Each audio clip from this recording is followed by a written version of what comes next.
and still westbound. As you can see, this car is being pursued by Oklahoma City. There's about 4 police cars behind them.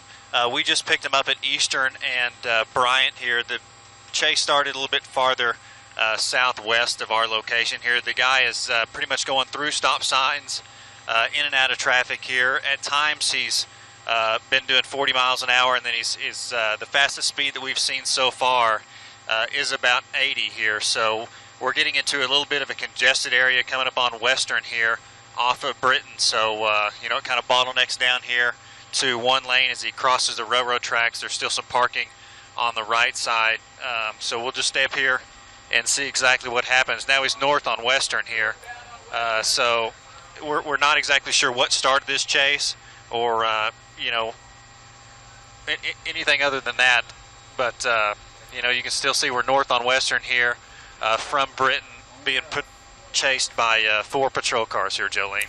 John, what kind of vehicle is that? Is that an SUV? Yeah, it looks like a little Mercedes SUV, and that's, you know, really all that we can tell at this time. When they were coming on East or on Britain, right by the TV station, we were able to kind of see the front and then the sides of it. The windows are tinted, so we couldn't tell how many people are actually in there. So we're not sure at that at this time. And so we just saw blow through a traffic light. Got up, you said, to about 80 miles an hour. Is that right? And going through another one right there. Yeah, I guess we're being told there's one person inside here, Jolene. Yeah, 80 miles an hour here. Now he's obviously in incoming traffic coming through. Hefner coming up on 122nd here, still north on Western. So north on Western, coming up on 122nd right now. Yeah, he just blew through 122nd. No, I'm sorry. He just went through 112th, coming up on 122nd next. And you can see, well, you'll be able to see here in a second, he's slowing down a little bit. Cars are pulling off on the side of the road. 122nd, the intersection is pretty busy. It's green lights for left and right, or eastbound and westbound traffic here.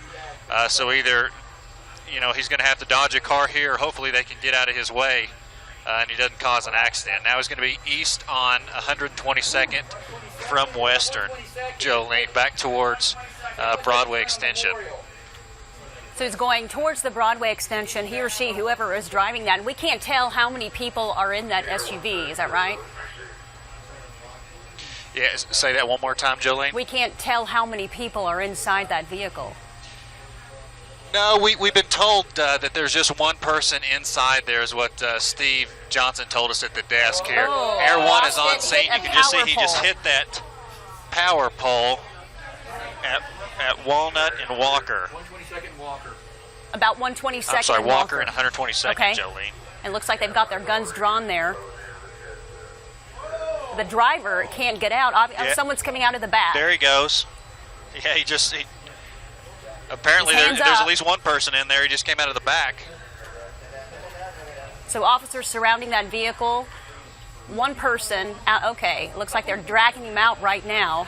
Officers with their guns drawn. Yeah, he was on his phone. On his cell phone. Yeah, obviously he came out of there with his hands up. Uh-huh. And then pulled the second hand down, and he was still talking on his cell phone here. So they're about to get him into custody. Uh-huh. Then they'll be able to see if there really is only one person in the car, Jolene. And it doesn't look like he is helping them out at all. Okay, he's out of the vehicle now, he's not on the ground. Yep, and one thing we're curious to see now is there going to be some power issues associated with knocking this power pole down. Thankfully, it didn't come down on the police officers there, but obviously there's going to be a little bit of a cleanup here. Well, it's definitely not stable right now, and it looks like they are hitting the windows there to see if there's anyone else inside the vehicle and what's going on in there, as they have the suspect on the ground. Again, this is 122nd and Walker, where a chase just wrapped up after the driver of that SUV hit a power pole, lost control while trying to make the turn there, and then crawls out of the passenger back window with his hands up. And John, you said he was on his cell phone, and then really didn't help officers out by climbing out, so they dragged him out. Do they have him in? Yeah, that's right. You know, obviously, in an accident like this, you expect to see some damage, you know, to the individual. Maybe he's injured. He just hit that telephone pole head or that power pole head on, knocked it clean, and then gets out of the back, you know. So, but still with the cell phone to his ear. Obviously, probably wasn't wearing a seatbelt, and really kind of has no disregard for the police officers giving his commands. Come out of the car. He's still on a cell phone talking. So, sure. A crazy situation here. Luckily, nobody was injured. And that's the good news here, because he blew through several intersections, running red lights, and they were weaving in and out of traffic, going about 80 miles per hour on city streets. And it looks like they've got him in handcuffs at the back of one of those patrol cars there. Again, this is near Northwest 122nd and Walker. Suspect now in custody, and they are placing him in the back of one of those police units. And we know they were looking inside of that SUV to see if there was anyone else inside, a passenger, or if that driver was by himself.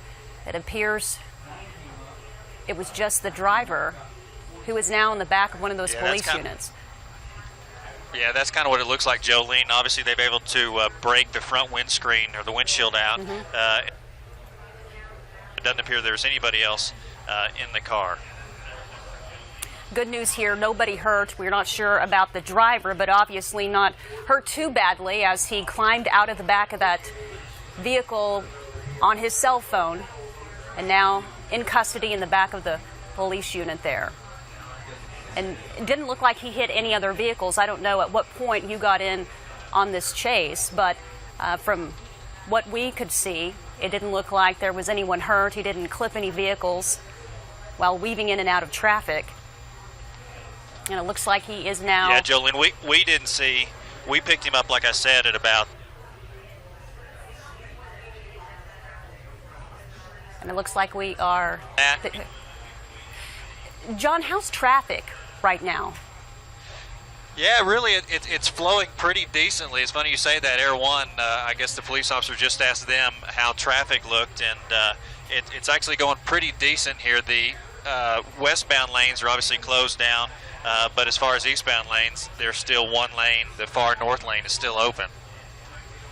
You know, and this is in the afternoon now, so there are a lot of people out and about. As we saw some of that traffic, the driver weaving in and out somehow did not clip or hit any other vehicles, especially while going through some of those red lights that he went through. And then trying to make this turn here near Northwest 122nd and Walker. But that suspect now in custody. I believe we have a crew on the ground. Lauren Fultonberg is pretty close to the scene, and we'll be able to speak with him as soon as he gets there, John. But again, traffic looks like, well, I see an ambulance on scene. What is that suspect in the police car, or is he now in the back of the ambulance to be checked out? Looks like someone is... I think he's still in the back of the police car, but I think they're probably gonna check him out. We've heard, and obviously this is not confirmed, but just radio traffic, that this might be a potential homicide suspect. So that might be the reason for him eluding police and starting this chase here. Obviously, as you can see, the ambulance just arrived on scene. At this time, I don't believe he's in the back there. We still think he's in the back of one of here. Mentioned that they might shut down traffic here, that they are going to shut down traffic, and it appears that they did at this time. Now they're just bringing everybody around through this neighborhood here on the south side of 122nd as they clean this investigation up. Detouring traffic there. John Welsh and Bob Moore, Chomper 4.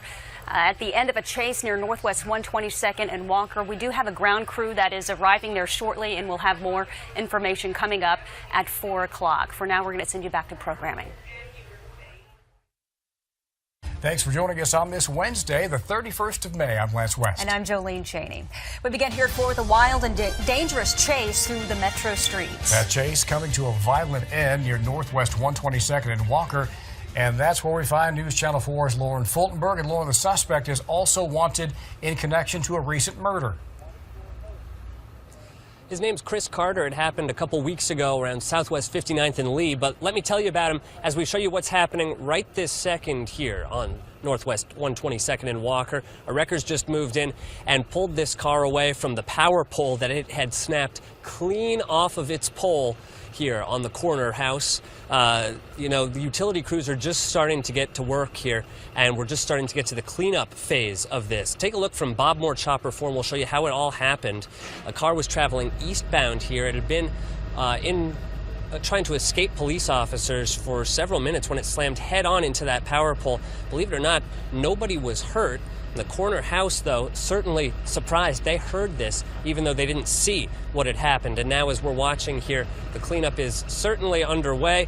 The second suspect in this murder, by the way, is still at large, even though there was only one person in the car. Police tell us, though, this person's arrest is at least a promising start in getting closure and solving this violent crime. We're live on Northwest 122nd and Walker. Lauren Fultonberg, Oklahoma's News Channel 4.